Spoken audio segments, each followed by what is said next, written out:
Et Jésus sait ce soir dans quel état tu te tiens. Jésus sait que tu es affaibli. Jésus sait que tu es à bout dans ta situation. Jésus sait que tu n'as presque plus de force. Jésus sait que ta vie est aride, sec, derrière un beau sourire, derrière des formules de politesse. Le Seigneur a vu ton cœur. Le Seigneur a vu ta vie. Le Seigneur a vu tes pleurs. Il connaît ton état et ce soir, Jésus veut agir pour toi. Ce soir, Jésus veut transformer ta vie. Ce soir, Jésus veut prendre soin de toi. Ce soir, il veut se manifester avec puissance et gloire afin que tu crois en lui. Alléluia. Ce soir, il est hors de question. Ce soir, il est hors de question pour Jésus. Pour Jésus, il est hors de question que tu rentres chez toi dans l'état où tu es entré dans ce lieu. Il est hors de question que tu repartes accablé. Il est hors de question pour le Seigneur que tu repartes prisonnier. Il est hors de question pour le Seigneur Jésus que tu repartes dans ta tristesse, dans ton désespoir. Jésus, ce soir, il ne veut pas que tu rentres chez toi tel que tu es venu en ce lieu. Il veut te libérer. Il veut t'accorder sa grâce. Il veut que tu puisses connaître la puissance de Dieu. Alléluia. Il est le Fils de Dieu. Jésus sait le chemin que tu as parcouru jusqu'à aujourd'hui pour trouver Dieu.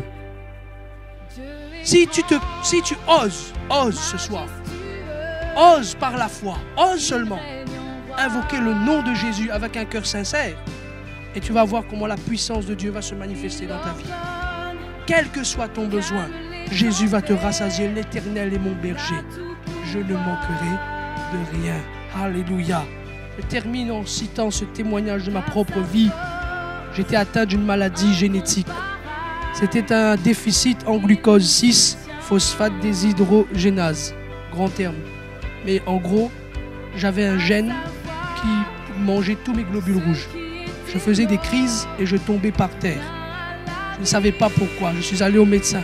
Le médecin m'a dit, monsieur, je ne sais pas comment vous l'annoncer, mais ça va être compliqué à vous le dire. Il dit, mais dites, je suis là. Il m'a dit, vous avez une maladie génétique qui est incurable et il n'y a pas encore de traitement pour ça. Il faut vivre avec, esquiver. Il m'a sorti 3 copies doubles de ce que je dois manger et de ce que je ne dois pas manger. De ne pas m'approcher des fougères, de ne plus manger le riz, de ne plus manger le grain. Je ne savais plus quoi faire. Et j'ai dit, monsieur, ne vous inquiétez pas. Il m'a dit, si vous le prenez comme ça, j'ai dit, je connais Jésus. Alors que je demandais à Seigneur, je tombais. Quand je venais à l'église, je tombais parfois. J'étais mec comme un clou. Et un jour, à un moment où il y avait la prédication de l'évangile, je suis allé à l'imposition des mains. Le pasteur qui prêchait a dit, il y a quelqu'un qui est malade. Et s'il a la foi au nom de Jésus, ce soir, il sera guéri. Je suis allé, il m'a imposé les mains, il était guéri jusqu'à aujourd'hui. Maladie génétique.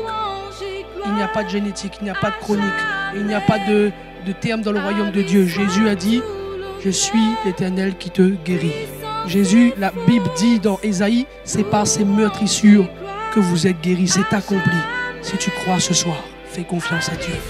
Jésus, il veut prendre soin de toi, il veut te faire grâce et il veut te rassasier. On va avoir un moment de prière. Alléluia.